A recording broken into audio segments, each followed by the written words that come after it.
வணக்கம். என்னுடைய பேர் நந்தகோபால். இந்த கோயில்ல அருள்மிகு அனுமந்தராய சுவாமியின் பொற்பாதங்களில் அர்ச்சகராக பணியாற்றி வருகிறது. கோவை மாவட்டம் மேட்டுப்பாளையம் வட்டம் சிறுமுகை அருகில் உள்ள இடுகம்பாளையம் அனுமந்தராய சுவாமி திருக்கோயில். இந்த கோயில் நான் அர்ச்சகராக பணியாற்றி வருகிறேன். இந்த கோயிலானது ரொம்ப பழமை வாய்ந்த கோயில். சுவாமி இங்க இருக்கிற சுவாமியானது சுயம்பு பாறையில் புடைப்பு சிற்பமாக கிருஷ்ணதேவராயர் காலத்துல சிலை வடிக்கப்பட்டது. இந்த பாறையின் சிறப்பு என்னன்னா, ராமர் இங்க வந்திருக்கிறாரு, அவர் கூட அனுமனும் வந்தவர் இந்த பாறையில வந்து தியானம் பண்ணதாக ஐதீகம். அதையே கிருஷ்ணதேவராயர் காலத்துல வியாசராய தீர்த்தர் வந்தவர், அவர் இங்க வந்திருக்கிறாரு. இங்க வந்தவர் அவருடைய ஞான திருஷ்டியால இந்த பாறையினுடைய சிறப்பு தெரிஞ்சு அவர் சிற்பத்தை பிரதிஷ்டிக்கிறார். இந்த பாறையில எப்படி பிரதிஷ்டை பண்ணிக்கிறாருன்னா, நேர்முகமா ஆசீர்வாதம் பண்ற மாதிரி இருக்கிறார். எல்லா பக்கமும் அனுமன் எப்படி இருப்பாருன்னா, ஒரு சைடு பார்வையா சாய்ந்த முகமா சஞ்சீவனை எடுக்கிற மாதிரி இருப்பாரு, இல்லைன்னா பெருமாள் நமஸ்காரம் பண்ற மாதிரி நேர்முகமா இருப்பார். இங்க எப்படி இருக்கிறாருன்னா, நேர்முகமா கிழக்கு முகமா ஆசீர்வாதம் பண்ற மாதிரி இருக்கிறார். வலதுகை அபயகஸ்தமா இருக்குது, கையில சுதர்சன சக்கரம் இருக்கு. இடதுகை பாத்தீங்கன்னா தொடையில ஊனி சௌகந்தியா மலர் வச்சுக்கிறார். சௌகந்தியா மலர் சிறப்பு என்னன்னா, ராமரை பூஜிக்கிறதுக்கு உகந்த மலர் சௌகந்தியா மலர். புராண காலத்துல எல்லா இடத்துக்கும் வருது. புராணத்துல சௌகந்தியா மலர். வால் பாத்தீங்கன்னா வலதுபுறமா வந்து தலைக்கு மேல போய் இடதுபுறமா மேல் நோக்கி இருக்கு. வால் நுனி மேல் நோக்கி இருக்கு. வால் நுனியில மணி கட்டி ரொம்ப சிறப்பான. எந்த ஒரு நவகிரக தோஷங்க இருந்தாலும் வந்து நமஸ்காரம் பண்ணா எல்லாமே நிவர்த்தி அடையும் ஐதீகம். ஒவ்வொரு மாசம் தமிழ் மாசம் முதல் சனிக்கிழமை விசேஷம். அன்னைக்கு ஒரு 10-15 பேர் பக்தர்கள் வருவாங்க. காலையில 5 மணிக்கு திருமஞ்சனம் இருக்கு. உற்சவருக்கு திருமஞ்சனம் முடிஞ்சு மற்றபடிக்கு அலங்கார பூஜைகள் நடைபெறும். வர்ற அத்தனை பக்தர்களுக்கும் அன்னதானம் வழங்கப்படும். சாயங்காலம் 5 மணிக்கு உற்சவர் புறப்பாடு இருக்கு.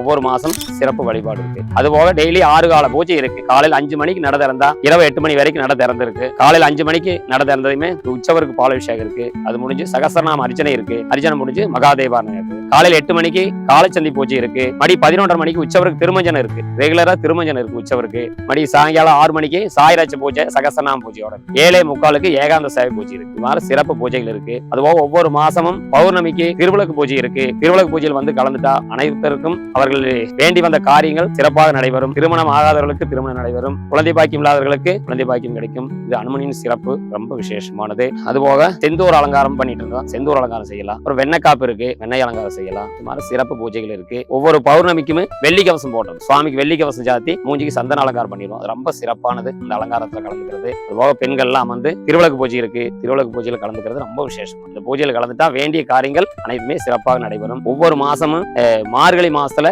காலையில 5 மணிக்கு 4 மணிக்கு திருமஞ்சனம் இருக்கு. திருமஞ்சனம் முடிஞ்சு பஜனையோட நட திறந்து உள்ள போறது ரொம்ப விசேஷமானது. அன்னைக்கு ஒரு 50-60 பேருக்கு மேல பஜனைக்கு வருவாங்க. ஒவ்வொரு நாளும் மார்கழி 30 நடைபெறும். நிறைய இந்த சுற்றுவட்டால இருக்கிற பக்தர்கள் வருவாங்க காலையில 5 மணிக்கு. ரொம்ப விசேஷமானது. அதுபோக முதல் சனிக்கிழமை காலையில இருந்தே பஜனை சொற்பொழிவுகள் உற்சவ புறப்பாடு எல்லாம் இருக்கு. ரொம்ப விசேஷமானது. ஒவ்வொரு மாசம் முதல் சனிக்கிழமை விசேஷம். சுவாமி எப்படி இருக்கிறாரு, நேர்முகமா ஆசீர்வாதம் பண்ற மாதிரி இருக்கிறாரு. ரொம்ப விசேஷமானது. கிழக்கு முகமா இருக்கிறாரு. ரொம்ப விசேஷமானது. இடது கால் பாதம் முன்னோக்கி வச்சுக்கிறாரு. அது ரொம்ப விசேஷமானது. சுவாமியினுடைய அமைப்பு. இடது கால் முன்னோக்கி வச்சுக்கிறாரு. நேர்முகமா ஆசீர்வாதம் பண்ற மாதிரி இருக்கிறாரு. வலதுகை அபயகஸ்தமா இருக்குது. கையில சுதர்சன சக்கரம் இருக்குது. இடதுகை தொடையில் ஊனி சௌகந்தியா மலர் வச்சுக்கிறாரு. வால் வலதுபுறம் தலைக்கு மேல போய் இடதுபுறமா மேல் நோக்கி இருக்கு. வால் நுனியில மணி கட்டி இருக்கு. ரொம்ப விசேஷமானது. அது அதுபோக ஒவ்வொரு ஆண்டும் அனுமன் ஜெயந்தி விழா சிறப்பாக கொண்டாடப்படுகிறது. அந்த அனுமன் ஜெயந்தி கோயில் ஆரம்பிச்சதுல இருந்து 94 வரைக்கும் சின்ன கோயிலா இருந்தது. இந்த சுற்று வட்டாரத்தில் இருக்கிற பக்த கோடிகள் எல்லாம் சேர்ந்து பெருசா கட்டி 2006 கும்பாபிஷேகம் பண்ணது. அதுல இருந்து 94 இருந்து அனுமன் ஜெயந்தி விழா கொண்டாடப்பட்டு வருகிறது. ரொம்ப விசேஷமா இருக்கு.